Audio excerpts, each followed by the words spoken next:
Bienvenidos al Mentis Weekend. Vamos a empezar con una conversación con Juan Ramón Rayo, que seguro que todos le conocéis ya. Entonces la pregunta es, oye, ¿por qué y cuándo tú decidiste que ibas a ser economista? Pues relativamente pronto, probablemente alrededor de los 15, 16 años.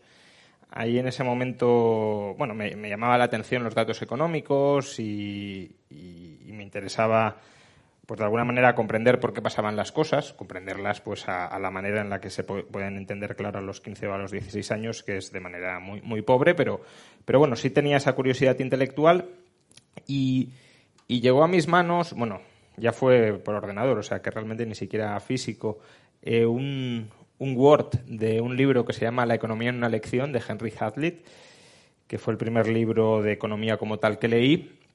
Y ese libro me animó todavía más a ser economista porque quienes lo habréis leído sabéis que es un libro que desmonta, el credo keynesiano, podríamos decir. Quizá un credo keynesiano muy, muy simplista, pero lo desmonta al menos los lugares comunes que se han extendido del pensamiento keynesiano.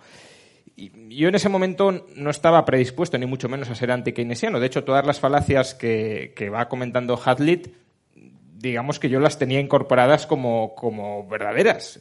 Por ejemplo, ¿cómo que no se crea riqueza si se gasta más? Pues si se gasta más se creará más riqueza, ¿no? Se estimulará la actividad económica. Y la sencillez con la que Hazlitt va desmontando esos errores y, sobre todo, la perspectiva que aplica Hazlitt, que es un enfoque que intento aplicar, con acierto o no, pero que intento aplicar, que es, decía Hazlitt, el buen economista no se fija solo en lo que se ve, sino también en lo que no se ve. Intenta analizar, descubrir qué es aquello que no se ve. Por cierto, ahora que estoy escribiendo un libro contra Marx, también es ese un enfoque bastante marxista, de tratar de buscar la realidad oculta debajo del fenómeno de la categoría económica. Y también decía Hazlitt no solo fijarse en los efectos de corto plazo, sino también en el largo plazo. Entonces, esa perspectiva, que es una perspectiva, yo creo, económica muy interesante, me zarandeó intelectualmente y agitó todavía más mi curiosidad para querer ser economista. Y pues estudiaste la carrera con muy buenas notas. Hay un tuit ya mítico de Juan Ramón Rayo comparando las matrículas de Juan Ramón Rayo con Pablo Iglesias, que tenía más que Pablo Iglesias. Puede ser que lo hiciera, no me acuerdo, sí, puede ser. Sí. Pero sí, más que Pablo Iglesias. Y luego, lo cual, por cierto, tampoco quiere decir nada, ni para Pablo Iglesias ni para mí, pero bueno, ya que Pablo Iglesias lo mencionaba cada 2x3, pues mencionémoslo todo. Exacto. Y luego, al final, un economista pues puede tomar muchas direcciones una vez que se convierte en economista, ¿no? Y está claro que tú no tomaste el camino de la academia tradicional o la academia más mainstream. ¿Cómo fue un poco todo ese proceso? Porque alguna gente que tenemos aquí se plantea también el tema de dedicarse a la academia y tú, yo creo que te saliste un poco de ese camino bastante pronto, ¿no? No sé cómo fue un poco ahí. Sí, yo la carrera no la estudié con perspectiva mainstream, ya estaba de alguna manera inmerso en la perspectiva austríaca. De hecho, quizá ha sido luego, una vez ya terminada la carrera y conforme vas profundizando, que me he reconciliado con el mainstream, ¿no? No cuando tuve ocasión de hacerlo, que es cuando lo estaba estudiando, sino más adelante. Hombre, yo no diría que no he seguido carrera académica. Es verdad, como dices, carrera mainstream no, porque no me inserto dentro de esa tradición de pensamiento o de esa tradición metodológica o de ese enfoque metodológico.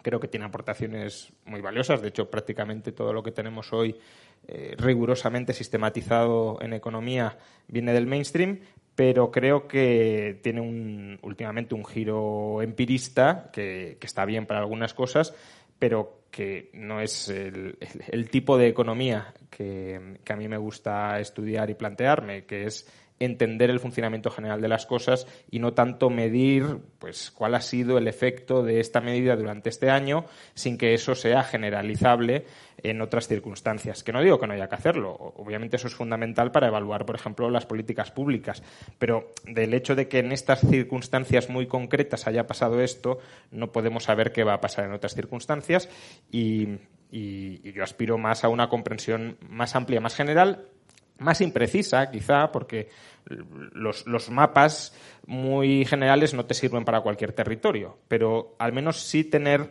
las líneas maestras del conocimiento, de las relaciones de causalidad dentro de economía, pues bastante claras. Y ese es un enfoque que, con sus limitaciones, claro, pero la escuela austríaca sí tiene, es el enfoque que a mí me gusta, es el que a mí me motiva y bueno, dado que estáis con orientaciones profesionales, creo que una de las decisiones que debe tomar una persona es si quiere dedicarse a ganar dinero en aquello que no le gusta o dedicarse a lo mejor a ganar menos dinero en aquello que le encanta.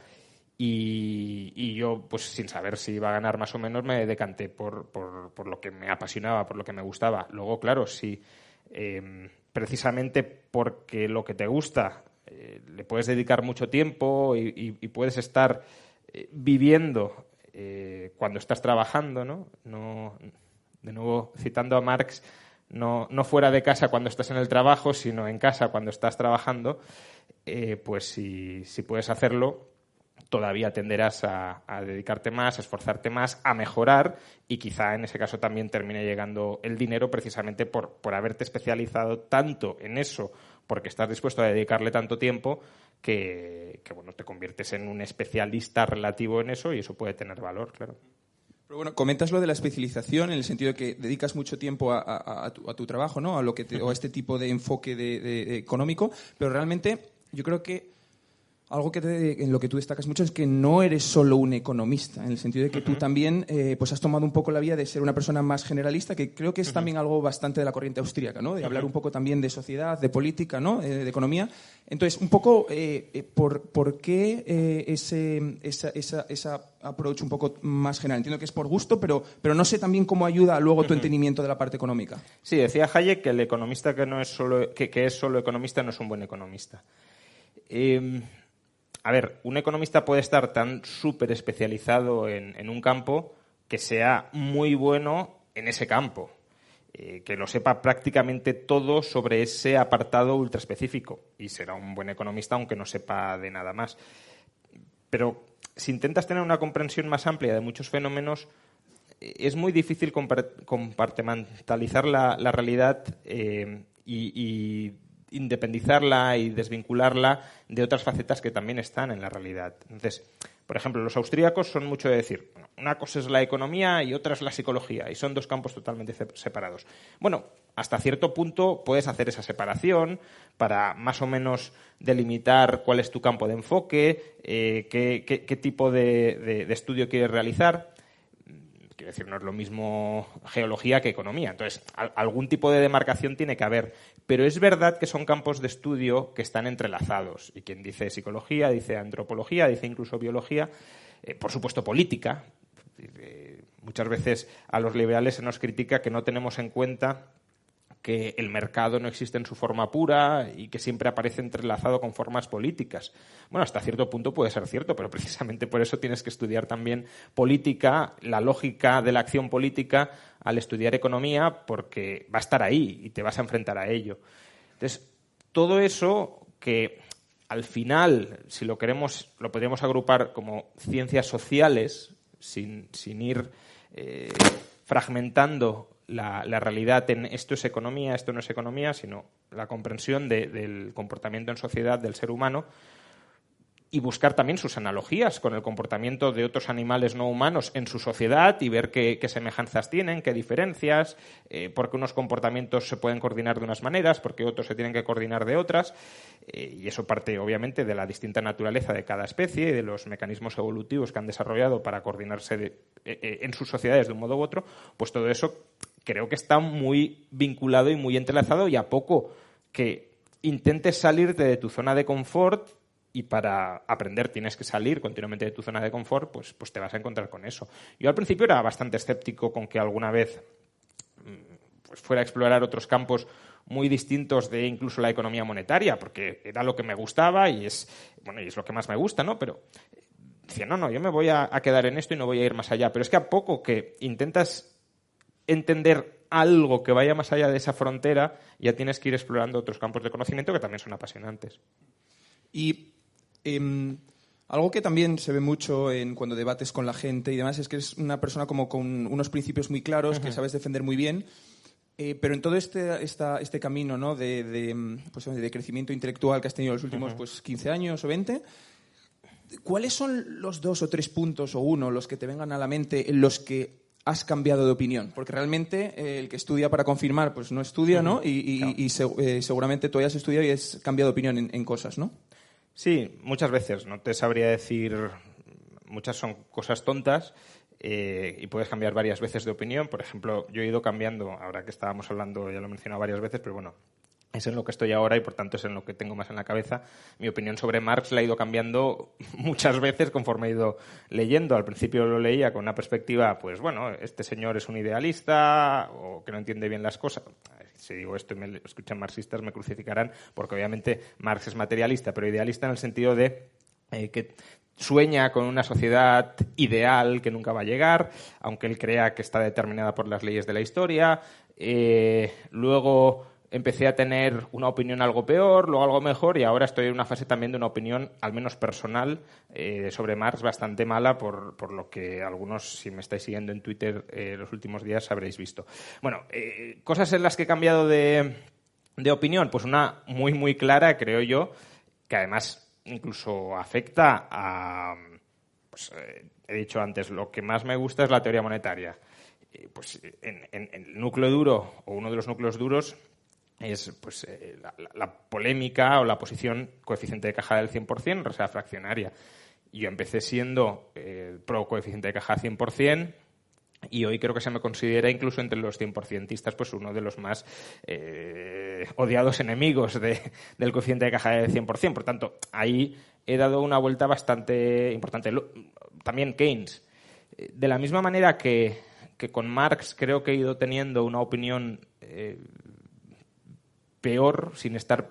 A ver, no estaba predispuesto a tener muy buena opinión, eso es verdad, pero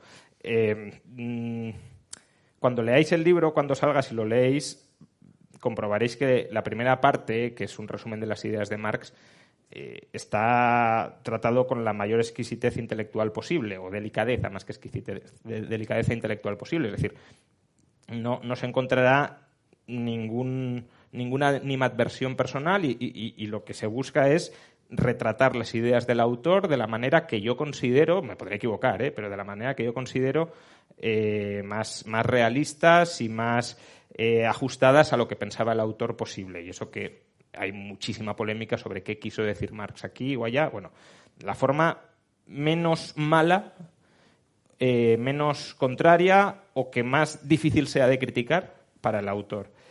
Pues de la misma manera que en el caso de Marx, digamos, he ido no evolucionando hacia grandes simpatías personales. En el caso de Keynes, que sí que le tenía una animadversión personal e intelectual inicial, tenía un sesgo anti-Keynes, por la que había leído, por supuesto, de Hazlitt, de Rothbard, e incluso de Mises. Al ir leyendo sobre Keynes y luego también al ir pensando, incluso después de escribir mi crítica a Keynes, al ir pensando sobre ello, creo que tiene muchos puntos muy interesantes y muy válidos que hay que incorporar. De la misma manera que de Marx no hay tanto que incorporar, alguna cosa sí o alguna cosa a reflejar, pero no hay tanto que incorporar. De Keynes creo que la teoría monetaria austríaca, además ya di una conferencia sobre esto hace años, si no incorpora elementos keynesianos es una teoría que se empobrece mucho. Eso no sé si va a gustar mucho en la... Bueno, a lo mejor vuelvo a cambiar de opinión en el futuro, aunque no creo porque... a ver, hay cosas que sigues dudando siempre, ¿no? Porque no lo terminas de ver claro, pero hay otras que dices, esto es un error obvio, no sé por qué había caído antes en este error tan evidente. Y algunas de las críticas que se hacen contra Keynes, por ejemplo, una muy famosa que hace Hazlitt, además, no en la economía en lección, sino en su libro contra la teoría keynesiana, es la crítica al efecto multiplicador.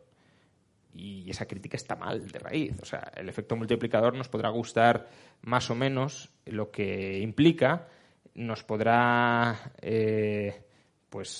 generar cierto reparo algunas de sus lecturas más simplistas, es verdad, pero el efecto multiplicador es cierto. Es Es decir, hay un efecto multiplicador del gasto porque conforme uno gasta y uno recibe renta, pues su renta la vuelve a gastar y eso es un efecto amplificado del gasto inicial, sin más. Que eso sea bueno para el empleo a largo plazo, que aumente necesariamente siempre la producción, que sea socialmente útil, bueno, ya son otros temas, pero el efecto multiplicador como tal obviamente existe.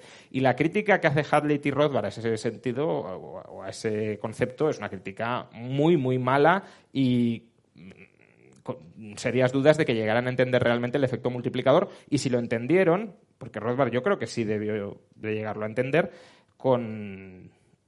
dice bastante poco intelectualmente del autor presentar esa crítica, ¿no? Entonces, ya digo, hay algunas cosas que sí que ves que esto está mal y no creo que cambie de opinión porque es algo muy primario. Otras, pues sí, estás abierto o vas con la mente abierta de momento creo esto, incluso lo creo bastante firmemente, pero no es un debate cerrado. O sea que bueno, a lo mejor hay algunos temas, me voy volviendo aún más keynesiano con el paso del tiempo. Y moviéndonos un poco un poco las cosas en las que has cambiado de opinión, un poco las cosas en las que te quedan dudas, ¿no? Porque yo cuando hablo con la gente y la gente me dice me pregunta sobre ti o lo que sea, qué opinas de Rayo, etcétera, mucha gente dice, joder, es que tiene muchas muy buenas ideas, pero es demasiado radical, ¿no? Entonces un poco la pregunta que mucha gente me hizo para que te hiciera es, ¿cuál es la mejor crítica que se le puede hacer al liberalismo? ¿Cuál es la crítica que dice, esta va directamente a la raíz y es la que más me cuesta defender?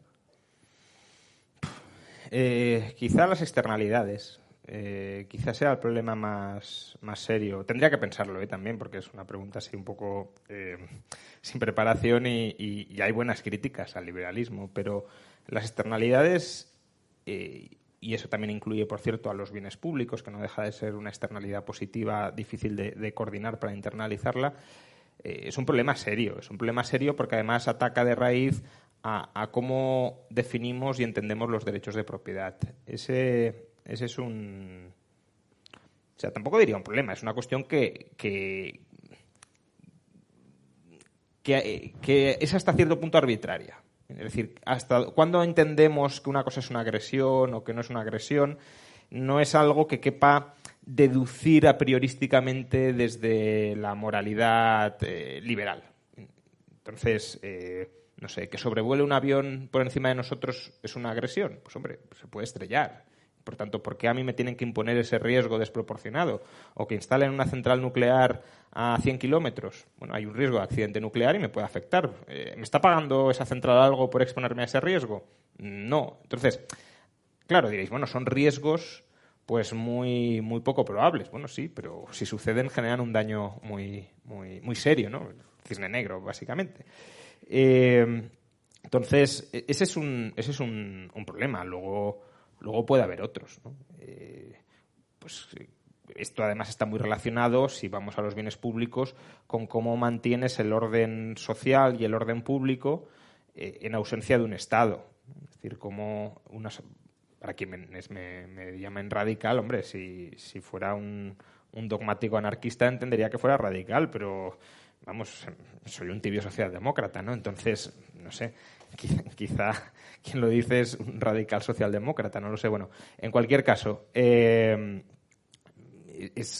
tengo serias dudas de que una sociedad política hoy en día sin Estado o sin algún tipo de comunidad política análoga, incluso que implique coacción sobre las partes, sea funcional.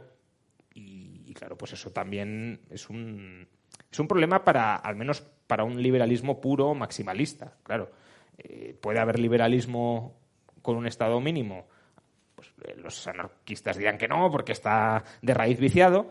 Y comparto que idealmente, claro, si fuera totalmente puro no debería, pero bueno, incluso con eso se puede crear una sociedad más o menos libre, o se puede establecer una sociedad más o menos libre, vigilando siempre ese mal que nos expanda. Entonces, bueno, ese es otro problema, claro.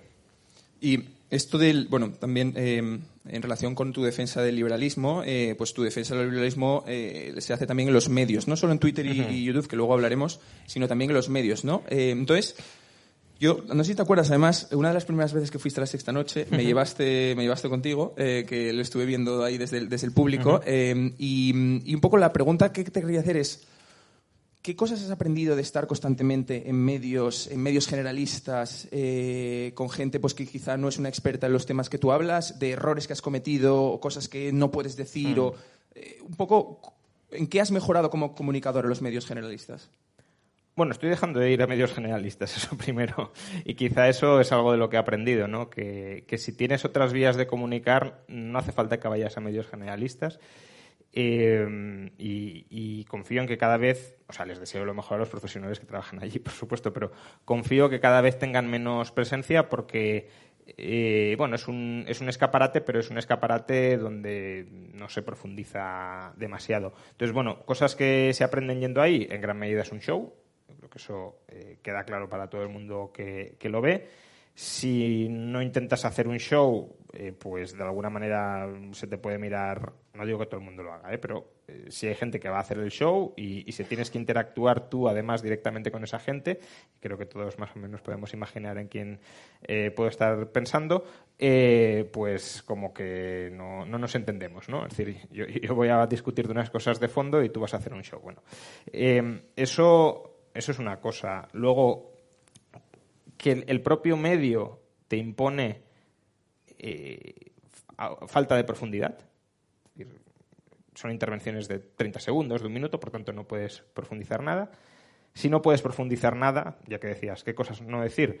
Pues evitar soltar bombas que se te puedan girar en contra de ti, si no las puedes sobre todo argumentar. Una cosa es, no quiero meterme en charcos porque no me gusta meterme en charcos aunque lo pueda argumentar, que eso ya es una cuestión más de preferencias personales. A mí no me importa meterme en charcos si te puedes defender y puedes exponer tus argumentos, pero meterte en charcos sin poder explicar muy bien por qué te estás metiendo y qué estás diciendo y dándole armas a otros para que te tergiversen, pues no es lo más recomendable, aunque es el día a día, pero si se puede evitar, mejor evitarlo. Y no sé, bueno, pues a sintetizar también, quizá a volverte un poco, no sé si propagandístico, porque claro, como tienes 1 minuto o 30 segundos, pues lo que puedes es soltar eslogans, lo que puedes es soltar mini mítines, ¿no? Y por eso también, pues otros medios como YouTube, donde creo que se nota que disfruto mucho más que en televisión, pues ahí no tengo tiempo. Ahí puedo hablar de lo que quiera, el tiempo que quiera y argumentar y explayarme como guste. Y por eso tampoco me importa meterme en charcos ahí y defender pues cuestiones más o menos polémicas. Quizás sería ese un poco la cuestión. Y quitarle quizá magia a la televisión, ¿no? Yo creo que quienes no han pisado un plató y ven o han visto la televisión desde fuera, como que tiene un aura así mágica de cómo sea la tele, ¿no? Pues como todo lo demás, ¿no? Para lo bueno y también para lo muy malo. Y dices que ya cada vez vas menos a los medios, pero sí que te has pasado muchos años y un poco con la misión de divulgar, ¿no?, las ideas del liberalismo. Yo recuerdo una cosa que te escuché decir hace 5 o 6 años, cuando la gente te preguntaba por política, oye, ¿y por qué no intentamos introducir el liberalismo a través de la política? Y tú, me acuerdo que siempre decías una cosa que era, no tiene sentido intentar cambiar las cosas por la política cuando el sedimento ideológico de la sociedad no compra esas ideas, ¿no? Entonces, ¿tú crees que España hoy es más o menos liberal ideológicamente que hace 7, 8 años cuando tú empezaste? O sea, creo que el Estado es más antiliberal, se ha vuelto más antiliberal, eso es verdad. La sociedad creo que sí ha abrazado o se ha acercado un poquito a algunas partes, al menos en las ideas liberales. También depende de cuándo empezaste. O sea, yo empecé a escribir en bitácoras y en Internet a divulgar en el año 2003. O sea, estamos hablando de 20 años. Pues, hombre, ya te digo que con respecto a 2003 el Estado es mucho más antiliberal. Al menos en algunas cosas, en tamaño de Estado, regulación, incluso en persecución ideológica, muchísimo más antiliberal, pero muchísimo. Socialmente, creo que sí que las ideas liberales están infinitamente más presentes y aceptadas. Es decir, en el año 2003, el gran divulgador liberal, que hoy lo sigue siendo, pero era él, porque no había prácticamente otro, era Carlos Rodríguez Brown. y si Carlos osaba publicar algo a favor de la educación privada o a favor de la sanidad privada, parecía eso casi un anatema nacional. Hoy, bueno, pues no son debates ni mucho menos ganados, por desgracia, pero son debates que se pueden abrir y que algunos se rasgarán las vestiduras, pero en general entiendo que es legítimo abrirlos y no habría tantos sorprendidos porque alguien defienda la educación, la sanidad o las pensiones privadas hoy en día. Y en relación también a estos temas tabú, no tanto temas tabú, sino temas que no se entienden también, si tú dijeras, oye, que una o dos cosas, conceptos económicos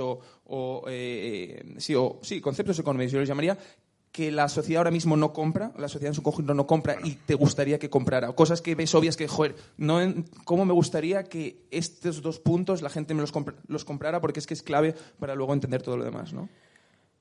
Hombre, he dicho que hay temas de los que se puede hablar y no pasa nada, pero hay dos temas de los que tú mencionas que no están generalizadamente comprados y que creo que sí sería muy importante. Uno es la sociedad de propietarios, es decir, entender que somos nosotros quienes hemos de responsabilizarnos de gestar y gestionar nuestro propio patrimonio para ser autosuficientes el día de mañana, tanto frente a salarios no percibidos como frente a gastos sanitarios que habrá que afrontar a partir de ciertas edades.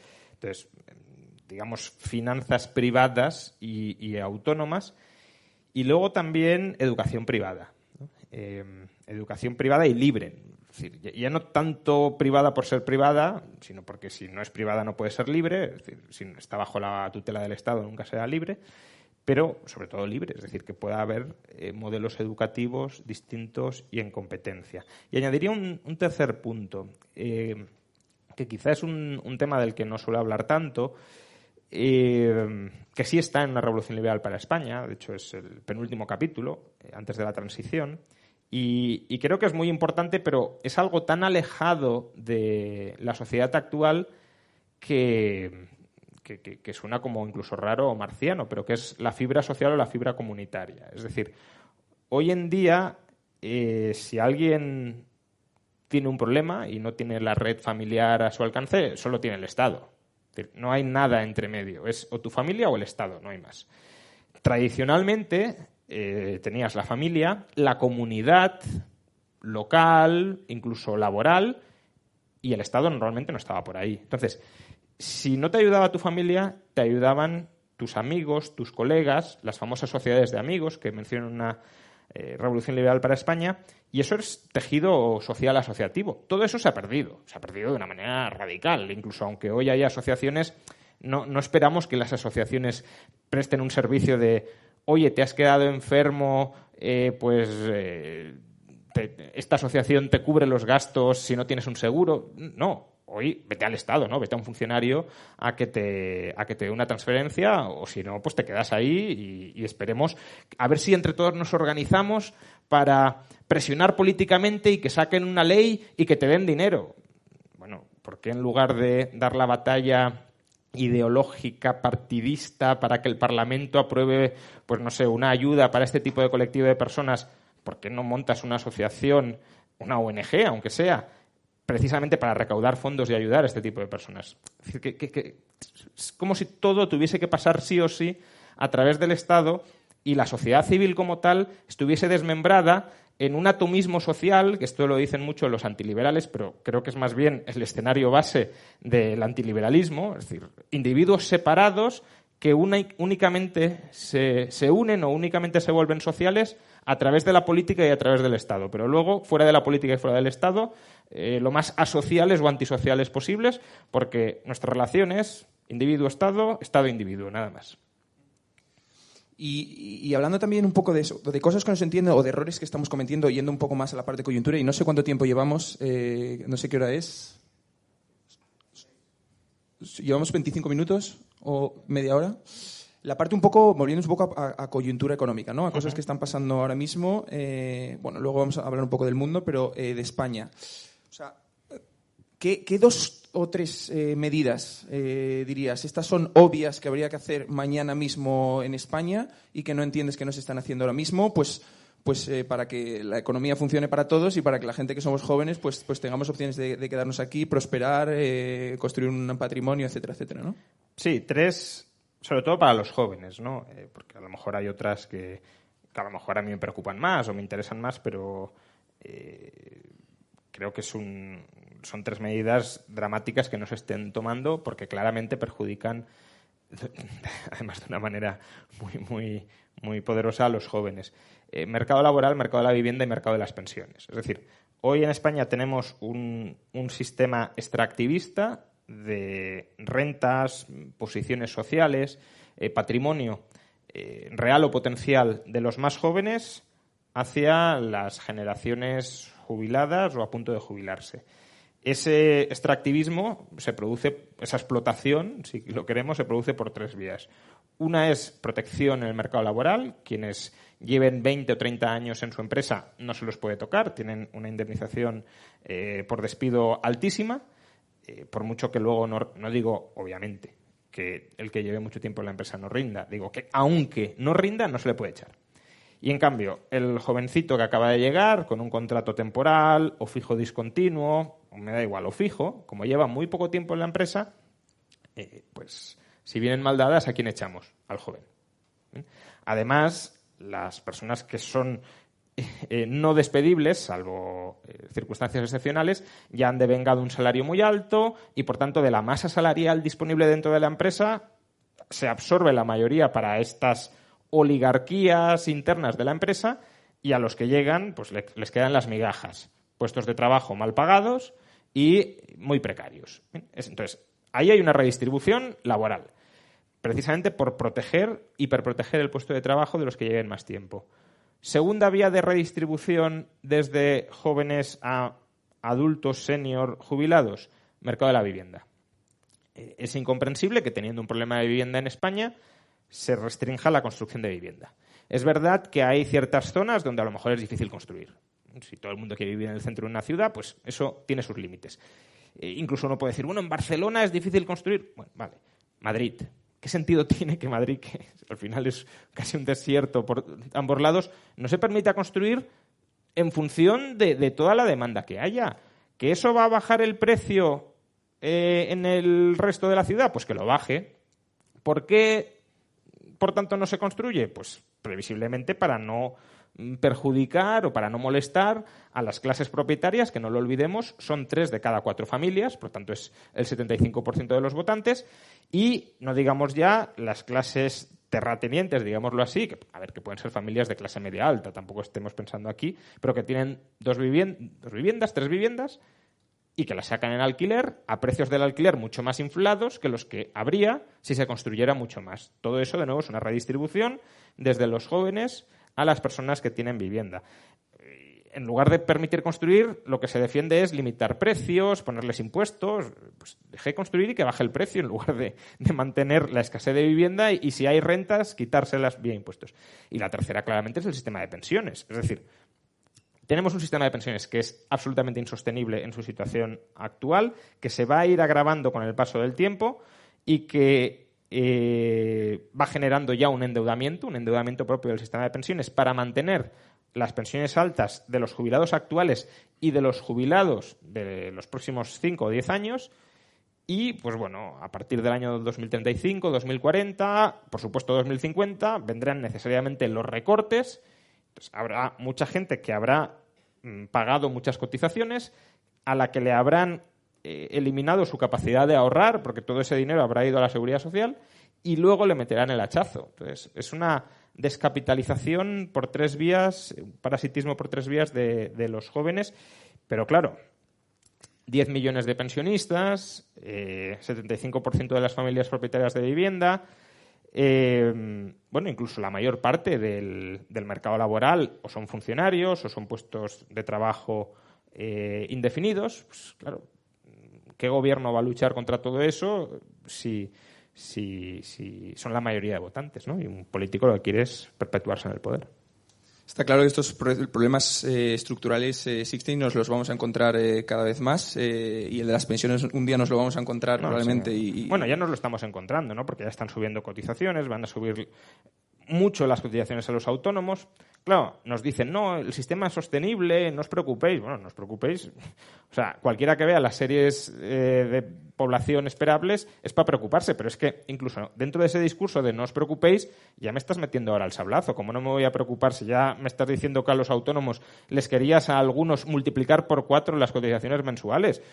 Si no hay motivo para la preocupación, ¿por qué les multiplicas hasta por 4 las cotizaciones mensuales? Y hablando un poco de coyuntura en España ahora, porque de nuevo, mucha gente que está aquí pues acaba de salir al mercado laboral o va a salir en breves, y una de las decisiones que tienes que tomar es, oye, me quedo en España, me voy fuera, que bueno, puede haber muchas razones para tomar una u otra decisión, pero la economía es una, ¿no? Entonces, ¿cómo ves tú la economía española 2-3 años? Porque yo tengo la sensación de, oye, pasó el COVID, esto parecía que iba a ser tremendo, y sin embargo tampoco ha pasado nada, en el sentido de, oye, los niveles de empleo están prácticamente a niveles precrisis, tampoco tenemos, bueno, ahora el tema de la inflación, pues veremos, también parte por energía, etcétera. Entonces, ¿cuál es un poco, qué crees que es lo que ha pasado, está pasando y un poco hacia dónde vamos? Yo ahora mismo estoy en un momento un poco pesimista sobre la evolución económica futura. Hace un año y medio, no tanto, pero ahora un poco más pesimista, sí. Primero, si miramos, es un poco deprimente, pero en 20 años no hemos crecido nada. Es decir, el país lleva estancado 20 años. Es verdad que ahora, en teoría, empezaremos a crecer. Bueno, estamos creciendo y seguiremos creciendo, pero tenemos un problema de inflación que previsiblemente se va a contrarrestar pues con subidas de tipos de interés y con los recortes presupuestarios o ajustes presupuestarios los están retrasando, pero si la inflación persiste, los tendrán que hacer, ¿no? Es inevitable. Y todo eso, pues según cómo se haga, puede desacelerar mucho la economía española, bueno, europea, estadounidense, la economía en general. Y luego tenemos pues una montaña de deuda pública, casi 120% del PIB, más deuda potencial en pensiones, que nos aboca a un escenario, yo creo, de impuestos altos. Me cuesta ver que, no sé, que el nivel de impuestos del año 2007, por ejemplo, vuelva. Es decir, ¿vamos a regresar a un IVA del 16%? No lo creo.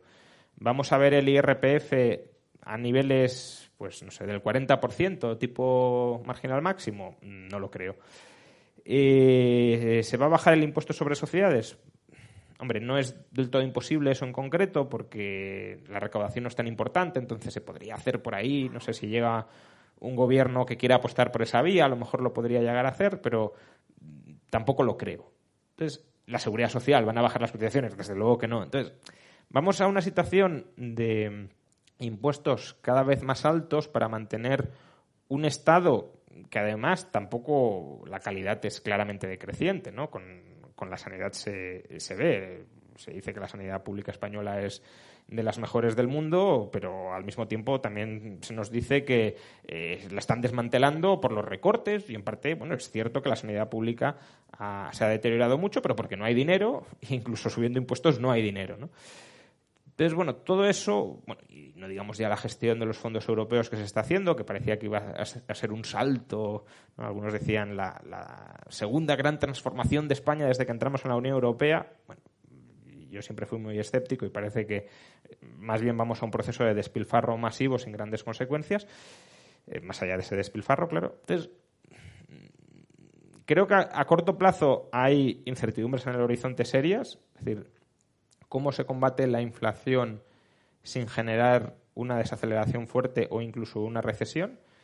Y a medio o largo plazo, el país que se nos ha dejado durante los últimos 20 años, en términos de deuda y de calidad de las instituciones, es bastante deplorable. Y eso teniendo en cuenta que además no hemos crecido en 20 años. Y bueno, por poner una nota positiva y preguntarte también, una oportunidad que parece clara para España es todo esto del remote work, ¿no? De trabajar en remoto, poder trabajar desde España pues para empresas internacionales, etcétera. Y quería preguntarte tu opinión sobre esto en dos aspectos. Primero, el tema de la vivienda, ¿no? Porque al final la vivienda es un bien con una oferta fija, que es lo que hace que se encarezca tanto cuando sube la demanda. pero que también puede funcionar al revés. Si la gente ya no tiene necesidad de vivir en el centro de ciudades, etcétera, etcétera, pues puede ser una solución parcial para el tema de vivienda. Y luego, en términos de también, segunda pregunta o segunda derivada de esto, es un poco también impacto en la economía española, en la productividad, de tener trabajadores pues con salarios altos, que trabajan en tecnología, etcétera, etcétera. A ver, a la ciudad se la ha matado muchas veces. Quiero decir, con Internet en un principio ya se decía que iba a morir, luego con el abaratamiento del transporte también que iba a morir la ciudad y la ciudad se resiste a morir. De hecho, todo lo contrario, ¿no? Cada vez las ciudades están más pobladas, cada vez hay más diferencia de ingresos medios entre la ciudad y fuera de la ciudad. Entonces, sí, obviamente un escenario es que la ciudad vaya perdiendo sentido porque si puedes trabajar, si puedes cooperar desde fuera de las ciudades, pues a lo mejor te animas. Pero, claro, es que la ciudad no es solo un centro de trabajo, también es un núcleo de ocio, de convivencia, incluso de privacidad, que a lo mejor no tienes volviéndote a un pueblo, ¿no? Entonces, no lo tengo tan claro. Y de la misma manera que parecía que el COVID iba a suponer un cambio ya para siempre en nuestro estilo de vida, y bueno, pues tampoco ha cambiado tanto, pues con esto de las ciudades puede pasar un poco lo mismo, ¿no? Bueno, vamos a empezar a trabajar desde fuera de los centros de trabajo, bueno, ya lo veremos, se está volviendo también mucho al centro de trabajo, pero además es que incluso aunque puedas trabajar desde casa, yo por ejemplo, uno de los motivos por los que he dejado de ir a los medios de comunicación es porque ya no quiero ir a un plató. Si quieren desde casa bien y no quieren, pues no pasa nada. Gracias por estar aquí y salir de casa. Sí, bueno. No, sobre todo un plató, que es se pierde muchísimo tiempo. Es como un paréntesis, ¿no? Es decir, a lo mejor para intervenir 5 minutos pierdes 4 horas. No compensa en absoluto. Tengo cosas mejores que hacer y creo que casi todo el mundo en 4 horas tiene cosas mejores que hacer, ¿no?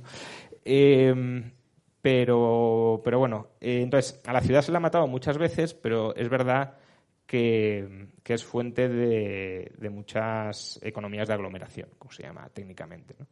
Y eso no está tan claro que vaya a desaparecer, y si no desaparece, pues seguirá habiendo incentivos a mantenerse en la ciudad. ¿Cómo puede influir en la productividad que se instalen mejores empresas? Pues, hombre, quiero decir, si vienen empresas grandes, empresas con métodos de trabajo testados, de calidad, productivos, y lo reproducen aquí, pues bien. Ahora, no sé si eso va a pasar a gran escala. No sé, además, si en caso de que vengan va a ser para contratar españoles o para traerse otros de fuera. No sé qué grado de interacción van a tener los trabajadores que vengan de fuera con los españoles, al menos interacción laboral. Pues no sé, hay muchas incógnitas y no tengo una respuesta, claro. Bueno, voy a hacer un par de preguntas más por mi lado y luego vamos a abrir ya para que preguntéis lo que queráis. Una respecto a coyuntura económica también mundial, ¿no? Y sobre todo pensando un poco en Estados Unidos, que es al final un poco la máquina que mueve toda la economía mundial, ¿no? Hemos visto, pues, unos años sobre todo, no sé, desde el COVID sobre todo, pero ya venía de antes, de unos niveles de inversión, sobre todo en startups, en empresas tecnológicas enormes. Y ahora parece pues que eso se ha acabado, ¿no? Entonces, ¿dónde crees que...? Y eso es algo que se habla mucho en economía austríaca, ¿no? El ciclo de tipos de interés bajos, malas inversiones que se acaban destruyendo capital, etcétera, etcétera, ¿no? ¿Dónde crees que estamos ahora mismo en el ciclo y cómo de profundo crees que va a ser, si es que todavía queda por bajar? A ver, el motivo por el cual, o uno de los motivos por el cual hubo tanta inversión en startups y ahora está pues esfumándose, es básicamente por los tipos de interés. Es decir, cuando los tipos de interés están muy bajos, supongo que muchos aquí habrán estudiado finanzas, pero el tipo de activos que son más sensibles a los tipos de interés bajos son los de mayor duración, es decir, aquellos cuyos flujos de caja están ubicados más a largo plazo en el tiempo, típicamente una startup, ¿no? Es decir, una empresa que de momento no es nada y ya veremos si en algún momento lo es, y si lo es, lo será muy en el largo plazo. Con lo cual, esos tipos de interés bajos incrementan sobreproporcionalmente el valor de sus proyectos de inversión frente a otras empresas ya consolidadas. Ahora es al revés, claro, si están subiendo los tipos de interés, pues no te vas a este tipo de proyectos tan a largo plazo. A ver, que ha habido un exceso de gasto agregado que ha generado cuellos de botella, está ahí, ¿no? Es decir, es incuestionable. Los cuellos de botella pueden haber sido influidos también por la pandemia, por la guerra, pero no es el único motivo. Es más, prácticamente en todo lo que hablamos o decimos o llamamos cuello de botella, la producción está en máximos históricos. Entonces, ¿cómo puede ser que algo que esté en máximos históricos de producción sea un cuello de botella? Pues porque será un cuello de botella en relación a un nivel de gasto que está en máximos históricos. ¿Y por qué el nivel de gasto está en máximos históricos? Pues por el gasto público, por el gasto fiscal, es decir, cheques, por ejemplo, en Estados Unidos, o por la política monetaria. Entonces, claro, si ahora la política monetaria se restringe para enfriar la economía, sí que podemos tener una desaceleración importante. Desde luego en Estados Unidos. Es decir, en Estados Unidos veo complicado que se frene la inflación. Bueno, se frene quizá no sea el mejor término. Que vuelva la inflación al 2% a largo plazo prácticamente sin recesión. En España es distinto, ya veremos si hay o no, porque España todavía no ha recuperado sus niveles pre-pandemia, por tanto aún tiene algo de margen para rebotar, y luego la situación va a estar muy influida por el turismo. Entonces, claro, si pese a una recesión seguirán viniendo turistas y demás, podríamos capear algo el ciclo. Pero en Estados Unidos, ¿cómo enfrías la economía sin dañarla, ¿no? ¿Cómo persuades a los agentes de que las expectativas de inflación tienen que bajar mucho si lo que siguen viendo es gasto masivo y a expuertas? Pues simplemente cerrando el grifo del gasto y, por tanto, abocando a la economía a una situación complicada. Se comentaba también como un follow-up pequeño a esto, oye, la Fed no puede seguir subiendo tipos con la bolsa cayendo, ¿no? Y yo leía informes que decían, no, es que precisamente lo que quiere la Fed es que la bolsa caiga. Bueno, eso lo dijeron ellos mismos, quiero decir, no hace falta. Dijeron, solo vamos a controlar la inflación si los accionistas, los inversores en bolsa sufren. Y incluso dijeron, cuando había caído un 3% desde máximos, no, esto no es suficiente, tienen que sufrir mucho, mucho más.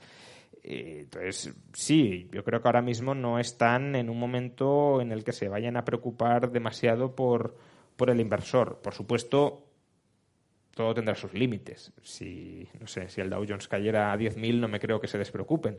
Pero que han ampliado notablemente su tolerancia hacia las caídas bursátiles, porque se han dado cuenta de que si no pincha, y además si los agentes no se creen que están priorizando la lucha contra la inflación frente al mantenimiento de las cotizaciones, que no se va a controlar la inflación. Y ya por último, saliéndonos ya un poco del tema de la coyuntura, una pregunta que a mí, yo escucho un podcast de un economista que se llama Tyler Cowen, que me gusta mucho una pregunta que hace, porque al final la gente que va al podcast pues es gente súper productiva, exitosa profesionalmente, y les pregunta a todos que cuál es su production function, ¿no? Cuál es su función de producción, cómo rayo produce todo lo que produce y está en todos ellos, qué trucos, cómo se organiza un día, qué cosas te funcionan, etcétera, también para la gente que está aquí que tome algunas notas. A ver, yo... ¿Durmiendo poco? Sí, bueno, 6-7 horas. Tampoco hace falta dormir mucho menos. Y probablemente, y quiero decir, probablemente mucha gente aquí duerma menos incluso, ¿no? A ver, por un lado, buscar sinergias. Eso es importante. Yo es verdad que hago muchas cosas, pero reciclo muchas cosas. Escribo un artículo y del contenido de ese artículo hago un vídeo. Entonces, bueno, ahí tienes dos materiales. Luego, si en el artículo comento algo, intenta ser un artículo muchas veces de, pues eso, política económica aplicada. Pues si analizo una noticia económica desde una perspectiva de teoría económica, ese ejemplo me puede servir para clase, por ejemplo. Pues, oye, vamos a comentar la actualidad o cómo encaja la actualidad con esto que estamos viendo. De la misma manera, si estoy investigando sobre algo más técnico, más duro, igual que ahora pues puedo estar investigando sobre Marx, pues esa perspectiva, ese enfoque, ese conocimiento, luego lo puedo reciclar. No todo, claro, pero algunas cosas irás haciendo conexiones en artículos, en vídeos, en clases. Entonces, al final es tratar de que el trabajo que hagas, aprovecharlo al máximo y no se pierda para la mayor cantidad de cosas. Porque si tienes que empezar de cero en cada cosa que haces, obviamente no hay tiempo. Y luego, yo creo que no es tanto productividad cuanto producción. Es decir, echarle muchas horas. pero le puedes echar muchas horas y con intensidad porque te gusta, porque yo cuando estoy haciendo otras cosas a lo mejor estoy pensando a ver si puedo volver ya a casa para seguir leyendo el libro este que estaba leyendo o seguir escribiendo la línea argumental en la que me he quedado. A veces pues hay días, no muchos afortunadamente, pero que puedo dormir 8 horas y me despierto a las 4, no porque me haya puesto el despertador ni nada, sino porque digo, es que se me quedó esto en la cabeza anoche y no lo he escrito y me tengo que ir a escribirlo, ¿no? Y eso lo haces si te gusta. Si lo tuvieras que hacer por obligación sería una tortura. Y no me lo impongo, ¿eh? Es decir, si puedo dormir 7 horas, mejor que si duermo 4, pero que no concilio el sueño, y eso que no soy difícil de conciliar el sueño. Pero si se te quedan las ideas pendientes de algo que te gusta, pues tienes como las ganas, ¿no? Supongo que a muchos os habrá pasado de niños, ¿no? La ilusión del día siguiente, a lo mejor de si tenías un juego o lo que sea que querías experimentar, pues lo mismo con el trabajo, claro, en la medida de lo posible. No, por desgracia, no todo el mundo tiene esa suerte de poder trabajar en algo que le apasione, pero en la medida en que se pueda intentar influir o en la medida en que tengamos elección para acercarnos a algo que nos guste, creo que vale mucho la pena por lo que decía antes, porque no solo porque ganas hasta cierto punto calidad de vida, o a lo mejor la pierdes, no lo sé, por estar tan pendiente de eso, ¿no? Pero creo que al final sí tienes una mayor satisfacción, porque es que si no, 8 horas al día, si son 8 de jornada laboral, lo ves como algo perdido, como algo que has tirado el día y ojalá no fuera ahí. Y luego además no lo puedes reaprovechar para nada, porque dices, bueno, es que esto es algo ajeno, ¿no? Aquí de nuevo metemos el concepto de alienación de Marx, es algo ajeno totalmente a mí, no lo reconozco como cosa mía ni lo quiero incorporar en mi vida. En cambio, si trabajas en algo que te gusta, pues todo lo que haces es como una expansión de tu propia personalidad, es autor y obra, ¿no? Es tu obra reconocible y reaprovechable. Y eso pues es factible en la medida en que trabajes en algo que te gusta, claro. Entonces, yo creo que eso serían las sinergias y echarle muchas horas en algo que te apasiona. Sí, no, lo de autor y obra es una metáfora, una forma de decirlo que me parece que está muy guay. Preguntas, yo creo que un par o así tenemos tiempo, ¿no? No sé si alguien quiere hacer preguntas. Bueno, yo te quería preguntar, Juan Ramón, en cuanto a política monetaria, algunos economistas llevan augurando muchos años que la inflación iba a llegar debido principalmente a los programas de quantitative easing y llevaban años y años diciendo va a venir, pero al final ha llegado, pero pues, seguramente por muchos factores más, aparte de los programas, por el conflicto de Ucrania, por el COVID, etcétera. Entonces, bueno, sí, ¿hasta qué punto crees que esta inflación se debe efectivamente a estos programas de estímulo monetarios o en qué proporción lo ponderas? Yo creo que lo que se hizo antes de 2019 no tiene prácticamente ninguna influencia en lo actual. O 2018, si queremos, porque en 2019 también se hicieron, no en política monetaria, pero sí fiscal, algunas tonterías.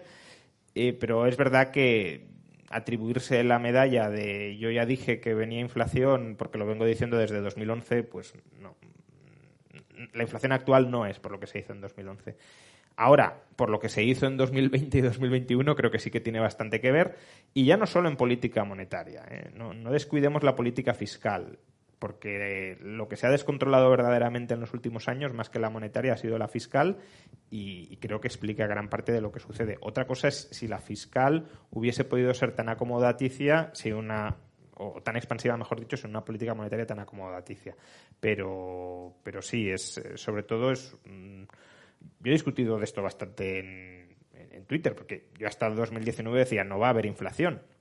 En 2020 dije se están haciendo muchas locuras, pero creo que el aumento de la demanda de dinero va a ser más potente que lo que estamos viendo y que en 2020 no va a haber inflación. Ahora, en marzo de 2021, no fui el primero ni mucho menos, y dije, bueno, cuidado que esta es la coyuntura más clara desde la crisis de 2008 en la que puede haber inflación. Y Y así ha sido. Es verdad que yo no esperaba tanta inflación, ¿eh? O sea, no me quiero tampoco colgar medallas que no me corresponden. No esperaba ni mucho menos tanta inflación. Si me hubieses dicho, pues a lo mejor habría dicho 4, un 5 en el peor de los casos, y hemos llegado al 10. Es verdad que para el 10 sí que creo que hay que meter la guerra en Ucrania, más allá de política monetaria o política fiscal, pero probablemente incluso sin guerra en Ucrania... Bueno, probablemente no. En Estados Unidos, sin duda, sin guerra en Ucrania, estarían también en niveles de inflación 6-7%. Y eso escapa en bastante en cualquiera de las peores previsiones que yo tenía en marzo de 2021. También es verdad que conforme va pasando el tiempo va revisando expectativas al alza, ¿no? Pero en marzo de 2021 yo no pronosticaba ni mucho menos una inflación tan alta como la actual. Bueno, acabas de decir, ¿no?, que la inflación es mucho más alta de lo que esperabas. ¿Y crees que hay un riesgo de esta inflación?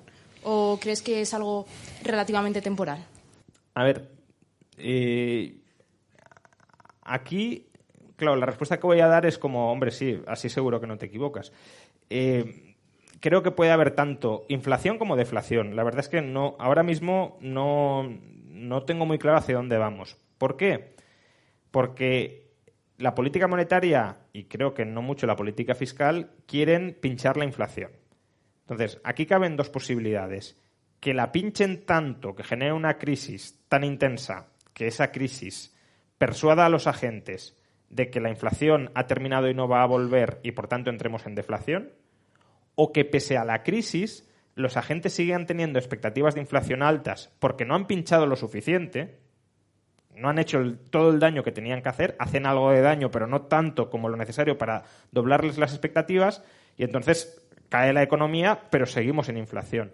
Entonces, los dos escenarios me parecen posibles y no lo sé. Claro, es que depende. Claro, si suben los tipos de interés al 7, pues te diría que vamos a tener deflación. Ahora, si lo suben al 2, 2,5, 3, pues probablemente tengamos una desaceleración importante, pero no sé si con deflación o con, como dices, esta inflación. Hola, oye, muchas gracias por la charla. Y una pregunta un poco más en torno al liberalismo. Incluso para los más optimistas, parece imposible que con un sistema de democracia representativa en España en algún momento lleguemos a un sistema que tenga un cierto nivel de liberalismo mayor del que tenemos hoy. ¿Tú crees que puede existir algún evento que ocurra en los próximos 30, 40 años en los que cambie el sistema estructural de democracia que tenemos en España? Pero cuando dices... Que pasemos de lo que tenemos hoy en día a una democracia representativa a una democracia directa o incluso un sistema distinto en el que podemos estar acostumbrados en Europa. A ver, la democracia directa a mí me parece, sobre todo en un tamaño de jurisdicción como el de España, peligrosísimo. Es decir, sería desde luego la jungla para los demagogos perfecta. Es decir, imaginemos el pueblo votando sin ningún tipo de... El pueblo, 47 millones de personas, bueno, los que tengan edad de votar dentro de los 47, a la corriente de los demagogos profesionales y tratando de capturar rentas. No lo veo en absoluto un escenario deseable.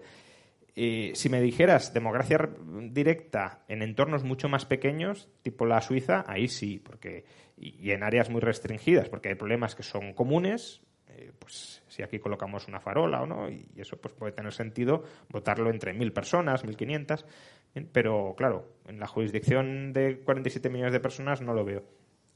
Tampoco veo grandes progresos desde la democracia representativa. Yo creo que al final el sistema político pues puede ayudar algo a generar ciertos contrapesos, es verdad, y en ese sentido pues hay que estudiar cuál es el sistema que genera más contrapesos al poder, pero no es determinante. Lo determinante son las ideas subyacentes. Y bueno, pues sí, pueden avanzar las ideas liberales, yo no lo descarto. No es que sea demasiado optimista, pero tampoco soy pesimista. Y luego creo que puede haber otros eventos que ayuden. Yo cada vez estoy más convencido y desde luego, cuanto más leo a autores antiliberales, más me reafirmo que el camino es la secesión. Es la secesión, es la reducción, por supuesto, del tamaño geográfico de los estados y es el reconocimiento del derecho a separarte políticamente de un Estado. Que eso se podrá articular como se articule, porque es verdad que la secesión individual no es muy practicable, pero secesiones a un nivel mayor que el individuo, pero mucho menor que el Estado-nación, por supuesto que sí. Y si llegamos a ver escenarios de secesión más o menos extendidos, incluso institucionalizando un cierto derecho de secesión, que no lo veo imposible, ahí creo que las reglas de juego cambiarían muchísimo y sí que habría muchas posibilidades para que el liberalismo arraigue, porque es que si se permite separarte, el parásito no tiene opciones. Es decir, el parásito vive porque no quiere separarse de ti. Si tú te puedes separar del parásito, el parásito se tiene que readaptar. Interesante, gracias. Hola, ¿qué tal? Has dicho durante la conversación que estás inspirado en la filosofía austriaca y has hablado varias veces de Hayek. ¿Cómo ves el potencial de la tecnología blockchain en dos temas que has hablado, que son la propiedad, en este caso digital, y en la distribución de riqueza con nuevos incentivos? Bueno, sí, como forma de registrar propiedad digital, bien. La cuestión es qué parte de la riqueza la queremos tener digitalmente, ¿no? Eso es lo que todavía no sé. Al final, la vida la desarrollamos sobre todo en un mundo no digital. Lo digital hoy en día es un medio para disfrutar de cosas en el mundo no digital, pero no es un fin en sí mismo. No vivimos, no disfrutamos en gran medida en lo digital, ¿no? Entonces, ¿hasta qué punto tener propiedades digitales contribuye a mejorar nuestra vida? Pues lo veremos, pero de momento no lo tengo muy claro. Lo digo sobre todo por los NFTs y demás, sí, que bueno, pues como forma de registrar arte, coleccionismo, de momento pues tiene su lugar, pero bueno, yo la casa no la quiero tener en un mundo virtual, la quiero tener en un mundo físico, ¿no? Que quizá en el futuro, si nos vamos al metaverso y demás, quiero tener una casa digital, en el mundo digital muy bonita y muy grande, pero hoy por hoy no es así. Distinta es la otra cuestión de la transferencia de valor.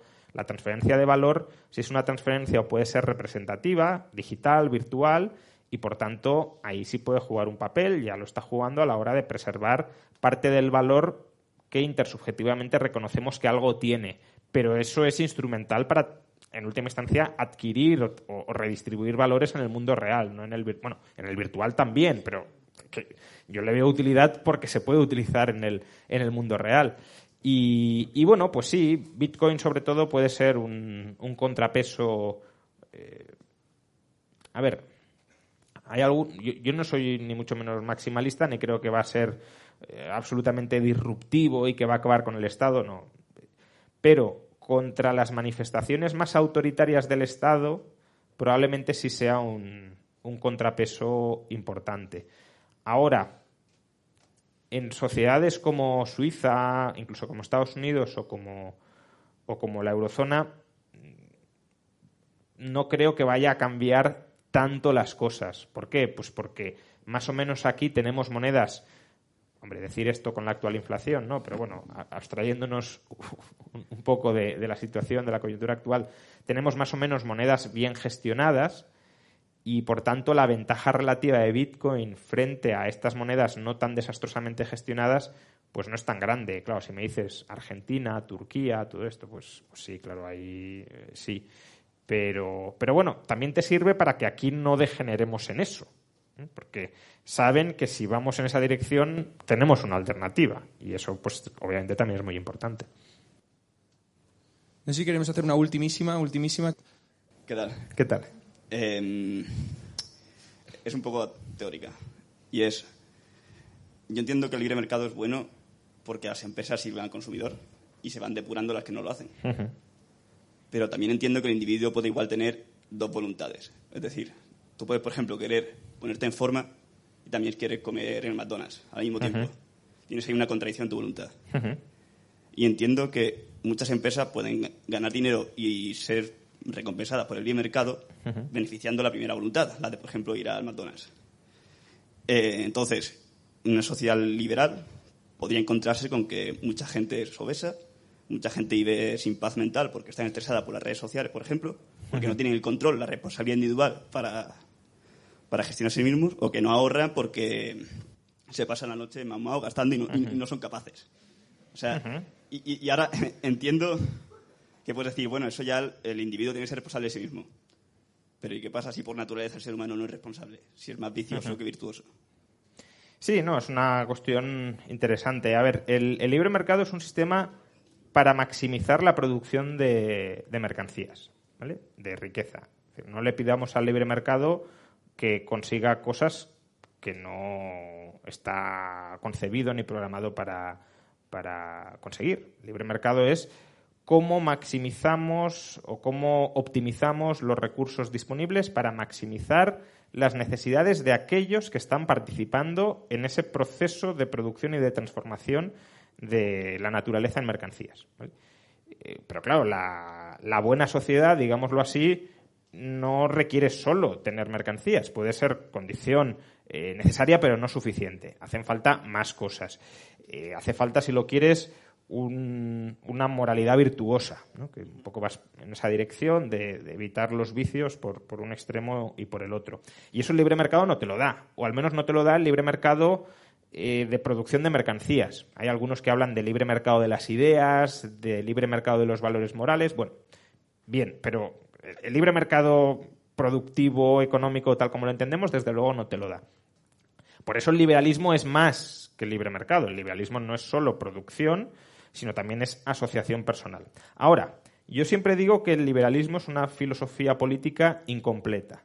¿Por qué es incompleta? Porque no te pretende dar solución a todos y cada uno de los problemas que pueden surgir en una sociedad. El liberalismo lo que hace es establecer las reglas para la coexistencia pacífica. Ya está. Para que nadie tenga prioridad moral sobre otro. Tu vida es tan legítima, tan digna o tan vivible como la mía. Tú no tienes por qué mandar ni convertirte en un tirano sobre mí ni yo sobre ti. Ahora, ¿una sociedad donde se respeten esas reglas mínimas puede ser una sociedad totalmente disfuncional, como dices tú? Sí. Si la gente, pues libremente se droga masivamente, pues será una sociedad de individuos disfuncionales. Sí, eso es así. Ahora, tampoco existe una solución muy clara a eso, porque una solución liberal sería, bueno, pues que la sociedad civil, como decía antes, se autoorganice para, pues, transmitir valores morales correctos, costumbres, usos adecuados de la propia vida, ¿no? Es decir, explicarle a la gente que puede estar algo perdida, pues cómo vivir una vida recta, si lo queremos. Sin obligarles, sin convertirles en tus esclavos, sino transmitiéndoles la información, la formación, persuadiéndoles. Pero tú me podrías decir, y tendrías razón, bueno, pero es que a lo mejor todos los seres humanos son viciosos y nadie se quiere organizar para eso, o aunque se organicen no tienen éxito. Vale, pero entonces la alternativa, ¿cuál es? Que lo haga el Estado. Pero el Estado también está compuesto por esos hombres viciosos. Con lo cual, tampoco el hecho de instituir un monopolio de la violencia y del control sobre la sociedad que está compuesto por los representantes de los mismos viciosos que pueblan la sociedad, te va a solucionar mucho, o te tiene por qué solucionar mucho. Es más, se desarrollan una serie de dinámicas internas dentro de ese mundo de la competición por el poder que todavía pueden agravar o envilecer más al ser humano, porque creo que tenemos todos muy claro que una persona fuera del ámbito político puede ser una bellísima persona y en el ámbito político convertirse en un monstruo. Luego también puede haber personas que sean monstruos en ambos ámbitos, pero que incluso si eres una bellísima persona en el ámbito privado, en la política te puedes convertir en un killer, en un monstruo, o estás fuera. Entonces, sí, es un problema, pero no tengo muy clara cuál es la solución. Es como buscar una especie de perfeccionismo en el ser humano que a lo mejor el propio ser humano no está llamado a esa absoluta perfección. Gracias. Y gracias, Edu. Bueno, oye, lo vamos a dejar aquí, que llevamos una hora larga. Gracias por estar aquí, Juan. Muchas gracias, Edu, y nada, felicidades por toda la iniciativa. Gracias.